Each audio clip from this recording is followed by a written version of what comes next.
for is Higher. This is an old song. It featured on our very first EP of the same name, which came out in 2013. It's one of the first songs James and I wrote when we started Kidsmoke. I think we were listening to more sort of lo-fi stuff back then, like Wild Nothing's first album, Gemini. We were trying to emulate that sort of sound. But as the years have gone by, I kind of wanted a bigger sounding version of the song. So when we went into the studio, it was just a good opportunity to try that out. And I think it turned out really nice.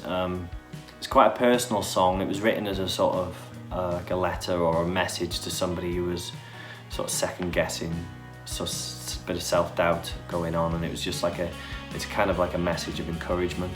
I still get emotional now and again when I hear it, especially this newer version, when Sophie's sort of really high harmony comes in on the last chorus. It's just a really nice moment on the record. There's not a lot happening on the drums. It's quite simple. I think that's important with this song because there's a lot happening over the top of it. You have lots happening in the way of vocal harmonies, and it's more, I think, the rhythm of the vocals as well. So some of the phrases, they start and they stop in unusual places in the bar. Sometimes a phrase will end at the beginning of the next bar. So I think the drums stay quite simple and sort of to the point throughout the verse, and it gives the vocal melody a little bit more license to move around and be a little bit more free.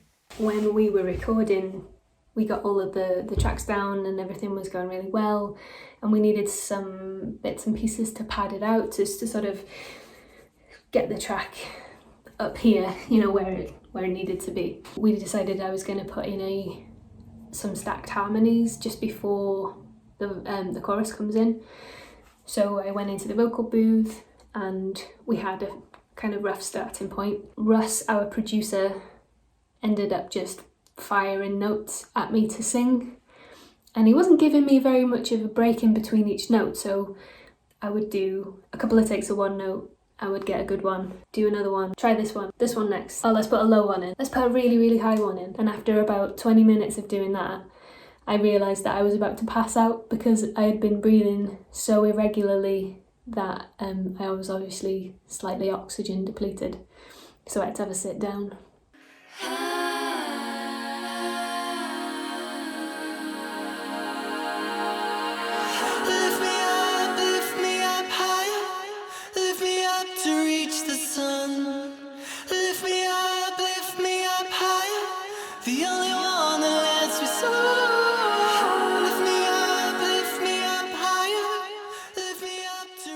Higher started in a tuning that I don't know how I ended up in, so that's E, A, C sharp, E, B, E, which is mainly why we don't do it live, because it's quite hard to get the guitar to kind of stay in tune. It's definitely got a Smith's kind of Headmaster's Ritual kind of vibe. I just find it easier to write songs in tunings like that, because usually when you hear a chord, it doesn't automatically make you think of something else. Normally when you're writing songs and you're in like a chord, or you've done 2 or 3 chords, and you know that, okay, this is kind of similar to that, and if I go to there, that's similar to that, so it kind of narrows your thinking sometimes. But I think when you end up in a tuning like this, you don't really, it's like learning the guitar again almost, you're trying to make up chords.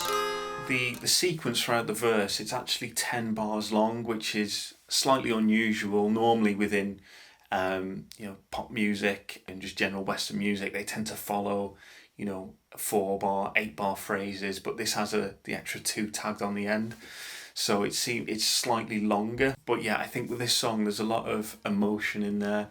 I think the way in which the chords rise and the melody rises and they fall as well, it sort of takes you on a bit of a journey.